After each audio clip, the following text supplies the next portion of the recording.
Hello friends, అందరికీ నమస్కారం. Welcome back to our channel passion and fashion by Sindhu. ఎవరైనా మన ఛానల్ని ఫస్ట్ టైం విజిట్ చేసినట్టయితే సబ్స్క్రైబ్ చేసుకోండి. అలాగే నా వీడియోస్ నచ్చితే మీ ఫ్రెండ్స్ అండ్ రిలేటివ్స్తో కూడా షేర్ చేయండి. ఇవాళ నేను మీకు ఇన్స్టెంట్గా ఈజీగా అప్పటికప్పుడు చాలా తక్కువ టైంలో ప్రిపేర్ చేసుకునేటువంటి మంచి చారు రెసిపీ చూపించబోతున్నానండి. ఆల్రెడీ మీరు అందరూ థంబ్నెయిల్లో చూస్తే మీకు అర్థమయ్యే ఉంటుంది, మామిడికాయ లేకుండా మామిడికాయతో చారు ఎలా ప్రిపేర్ చేయాలా అని. సో ఈ రెసిపీ ప్రిపరేషన్ కోసం ఏం చేయాలంటే, ఫస్ట్ ఒక మామిడికాయని తీసుకుని దాన్ని శుభ్రంగా వాష్ చేయాలండి. వాష్ చేసుకున్న తర్వాత బాగా ఆరనివ్వాలి. ఆరిపోయిన మామిడికాయకి పైన తోలు మొత్తం కూడా పీలర్ యూజ్ చేసి పీల్ ఆఫ్ చేసేయాలి. తర్వాత ఈ మామిడికాయని వీలైనంత సన్నంగా తురుముకోవాలండి. తురుముకున్న ఈ మామిడికాయ మిశ్రమాన్ని బాగా పల్చగా ఒక ప్లేట్లో కానీ ఒక బేసిన్లో కానీ తీసుకుని ఆరబెట్టేయాలి. ఎండబెట్టాలి. ఎండ బాగా ఉన్నట్టయితే మనకి 1 డేలో కంప్లీట్గా డ్రై అప్ అయిపోతుందండి. సో 1 or 2 డేస్లో మనకి కంప్లీట్గా డ్రై అప్ అయిపోతే ఇలా క్రిస్పీగా టర్న్ అవుట్ అవుతాయి. ఇది ఎంత క్రిస్పీగా ఉండాలంటే, సేమ్ మన వేఫర్ స్టిక్స్ ఇట్లాంటివి ఉంటాయి చూసారా, ఇలా పట్టుకుంటే ఇలా తునిపేస్తే ఎలా ఉంటాయో సేమ్ అదే టెక్స్చర్లో ఉండాలి. సో ఇలా బాగా డ్రై అయిపోయిన దీన్ని మనం ఒక జిప్లాక్ బ్యాగ్లో కానీ ఒక ఎయిర్టైట్ కంటైనర్లో కానీ స్టోర్ చేసుకుని ఇన్స్టెంట్గా అప్పటికప్పుడు ప్రిపేర్ చేసుకోవాలనుకుంటున్న మామిడికాయ పప్పు కానీ మామిడికాయ పులిహోర ఇట్లాంటి రెసిపీస్లో యూజ్ చేసుకోవచ్చు. టేస్ట్లో ఏమాత్రం కూడా తేడా ఉండదండి. చాలా పర్ఫెక్ట్గా చాలా బాగుంటుంది. సో ఇకపోతే రిమైనింగ్ ఇంగ్రీడియంట్స్ వచ్చేసి, ఒక చిన్న రోట్లో కచ్చాపచ్చాగా నేను కొన్ని వెల్లుల్లి రెబ్బలు, కొన్ని అల్లం ముక్కలు తీసుకుని దంచుకుని పక్కన పెట్టేసుకున్నాను. ఇప్పుడు స్టవ్ మీద ఒక చిన్న మూకుడు పెట్టుకున్నానండి.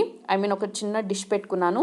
ఈ డిష్లోకి అప్రాక్సిమేట్లీ ఒక 1 టేబుల్ స్పూన్ వరకు ఆయిల్ అనేది పోసాను. ఆయిల్ బాగా హీట్ అయిన తర్వాత ఫస్ట్ పోపు పెట్టుకుంటున్నానండి. ఈ పోపు కోసం నేను జీలకర్ర, శనగపప్పు, ఆవాలు, మినపప్పు ఈచ్ 1 టీ స్పూన్ చొప్పున తీసుకున్నాను. సో పోపు అనేది మనకి బాగా ఫ్రై అయిపోవాలి. బాగా ఫ్రై అయిపోయిన తర్వాత ఒక 2 రెమ్మల కరివేపాకుని రఫ్గా ఇలా చాప్ చేసుకుని వేసేసుకున్నానండి. ఇప్పుడు ఇందులోకి 2 ఎండుమిరపకాయలని ఇలా మధ్యలోకి ఇలా తుంపుకుని వేసేసుకున్నాను. సో పోపు అనేది మనకి బాగా ఫ్రై అయిపోయిన తర్వాత ముందుగా కచ్చాపచ్చాగా దంచి పెట్టుకున్నటువంటి అల్లం వెల్లుల్లి మిశ్రమాన్ని వేసేస్తున్నాను. మీ దగ్గర అల్లం వెల్లుల్లి పేస్ట్ ఉంటే ఫ్రెష్ది దాన్ని కూడా యూజ్ చేసుకోవచ్చండి, నాట్ ఏ ప్రాబ్లం. సో ఈ అల్లం వెల్లుల్లి మిశ్రమం అనేది మనకి పచ్చివాసన పోయి కొంచెం మంచి గోల్డెన్ బ్రౌన్ కలర్ వచ్చే వరకు మనం ఫ్రై చేసుకోవాలి.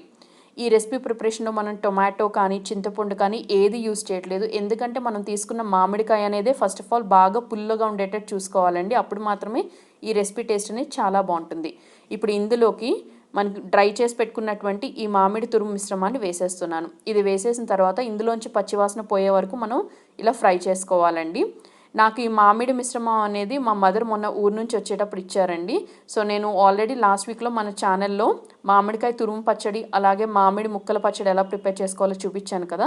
సో అది ప్రిపేర్ చేసినప్పుడే ప్యారలల్గా ఒక 2 మామిడికాయలతో ఇలా తురుములాగా ప్రిపేర్ చేసేసి ఎండబెట్టుకుని ఇలా జిప్లాక్ కవర్లో వేసేసి ఇచ్చారు మా మదర్. సో ఇప్పుడు ఇందులోకి ఒక 2.5 గ్లాసెస్ వరకు అప్రాక్సిమేట్లీ నేను వాటర్ అనేది పోస్తానండి. వాటర్ పోసేసిన తర్వాత టేస్ట్కి సరిపడా సాల్ట్ అనేది వేసేసి ఒకసారి బాగా కలుపుకోవాలి. మనకి ఈ చారు రెడీ అయిందని ఎప్పుడు తెలుస్తుందంటే, మనం వేసిన ఈ డ్రై మామిడి మిశ్రమం అనేది కొంచెం అంటే ఆల్మోస్ట్ సాఫ్ట్గా కాకుండా మరీ గట్టిగా కాకుండా కొంచెం సెమీ సాఫ్ట్ టెక్స్చర్ వచ్చింది అంటే మనకు ఆల్మోస్ట్ రెడీ అయిపోయినట్టే అండి. సో లిడ్ అనేది పెట్టుకుని మనం లో ఫ్లేమ్లోనే కుకింగ్ ప్రాసెస్ అనేది కంటిన్యూ చేయాలి. ఇప్పుడు ఇందులోకి 1 టీ స్పూన్ వరకు ధనియాల పౌడర్ అనేది వేశాను. ఈ రెసిపీ ప్రిపరేషన్లో మనం రసం పౌడర్ లాంటిది ఏమీ యూజ్ చేయము, జస్ట్ ఓన్లీ ధనియాల పౌడర్ మాత్రమే యూజ్ చేస్తాము. అలాగే ఫ్లేవర్స్ని బ్యాలెన్స్ చేయడం కోసం అప్రాక్సిమేట్లీ 1 టీ స్పూన్ వరకు సన్నగా తురిమినటువంటి బెల్లం వేసుకున్నానండి. ఐ డోంట్ సజెస్ట్ షుగర్ అనేది రెసిపీకి అంత బాగోదు. సో ఇంట్రెస్ట్ ఉంటే బెల్లం వేసుకోండి, లేదంటే పులుపుగా తినాలని ఇష్టపడితే మీరు స్కిప్ ఆఫ్ చేసేయచ్చు, నాట్ ఏ ప్రాబ్లం. ఇప్పుడు ఇందులోకి ఒక 1/2 టీ స్పూన్ వరకు కారం అనేది వేశాను. ఒక 1/4 టీ స్పూన్ ఇంగు వేశాను. మీరు ఇంగు కావాలంటే పోపులోనే వేయొచ్చండి, నేను అక్కడ వేయటం మర్చిపోయాను, అందుకని ఈ స్టేజ్లో యాడ్ చేస్తున్నాను. సో ఇప్పుడు ఈ పౌడర్స్ అన్నీ కూడా చారులోకి బాగా కలిసేటట్టు ఒకసారి మిక్స్ చేసుకుని లిడ్ అనేది పెట్టుకుని క్లోజ్ చేసేసేయండి. ఇప్పుడు నేను ఒక రోట్లోకి కచ్చాపచ్చాగా 1 టీ స్పూన్ వరకు మిరియాలు అనేవి వేసి బాగా క్రష్ చేసుకున్నానండి. మీ దగ్గర ఇన్స్టెంట్గా మిరియాల పౌడర్ అనేది ఉంటే దాన్ని కూడా వేసుకోవచ్చు. ఈ రెసిపీ ప్రిపరేషన్లో మనకి మిరియాల పౌడర్ ఘాట్ అనేది ఎంత బాగుంటే అంత బాగుంటుందండి ఫ్లేవర్ అనేది. సో ఇప్పుడు మనకి ఒక 5 మినిట్స్ తర్వాత చూస్తే మనకి ఈ మ్యాంగో ముక్కలు అనేవి కొంచెం సాఫ్ట్గా టర్న్ అవటం మనం నోటీస్ చేయగలం. ఈ స్టేజ్లో మనం క్రష్ చేసి పెట్టుకున్నటువంటి మిరియాల పౌడర్ కూడా వేసేసాను. ఒకసారి బాగా కలుపుకోండి. మనం కలుపుకున్న తర్వాత మనం ప్రిపేర్ చేసుకుంటున్నటువంటి ఈ చారు మిశ్రమం నుంచి ఒక 2-3 ఆ డ్రై మ్యాంగో పీసెస్ని తీసుకుని జస్ట్ మీరు ఫింగర్స్తో రబ్ చేసి చూడండి. మీకు అది కనుక కొంచెం సెమీ సాఫ్ట్ టెక్స్చర్ వచ్చింది అంటే మీ చారు ప్రిపరేషన్ అనేది ఆల్మోస్ట్ కంప్లీట్ అయిపోయినట్టేనండి. సో మీరు అలా జస్ట్ పట్టుకుని చూడండి, అది కొంచెం పేస్ట్ లాగా టర్న్ అవటం స్టార్ట్ అవుతుంది. సో ఈ చారు అనేది మనం బాగా వేడివేడిగా ఉన్న అన్నంలోకి సర్వ్ చేసుకుంటే చాలా చాలా బాగుంటుందండి. ఈ రెసిపీ అనేది నేను నా ఓన్గా థింక్ చేసి ఏమేమి రెసిపీస్ రీక్రియేట్ చేయొచ్చు దీంతో అని నేను థింక్ చేసి నేను ప్రిపేర్ చేసిన రెసిపీ అండి. మాకైతే చాలా చాలా నచ్చింది. ఈ ఎండిపోయిన మామిడి తురుము అనేది మనకి ఎక్కువ కాలం షెల్ఫ్ లైఫ్ అనేది అంటే ఎక్కువ కాలం పాడవకుండా ఉండాలంటే ఫ్రిడ్జ్లో పెట్టుకుని స్టోర్ చేసుకుంటే చాలా రోజులు నిల్వ ఉంటుందండి. నేను నిన్న మార్నింగ్ లంచ్కి ఈ మామిడి తురుము మిశ్రమంతో కొంచెం పెసరపప్పు, కొంచెం కందిపప్పు యూస్ చేసి మామిడికాయ పప్పు ప్రిపేర్ చేశాను. అంటే కాంబినేషన్ ఆఫ్ బోత్ పెసరపప్పు అండ్ కందిపప్పు కాంబినేషన్ ప్రిపేర్ చేశాను. అది కూడా చాలా చాలా బాగుంది. Some other time I will definitely share that recipe also అండి మన ఛానల్లో.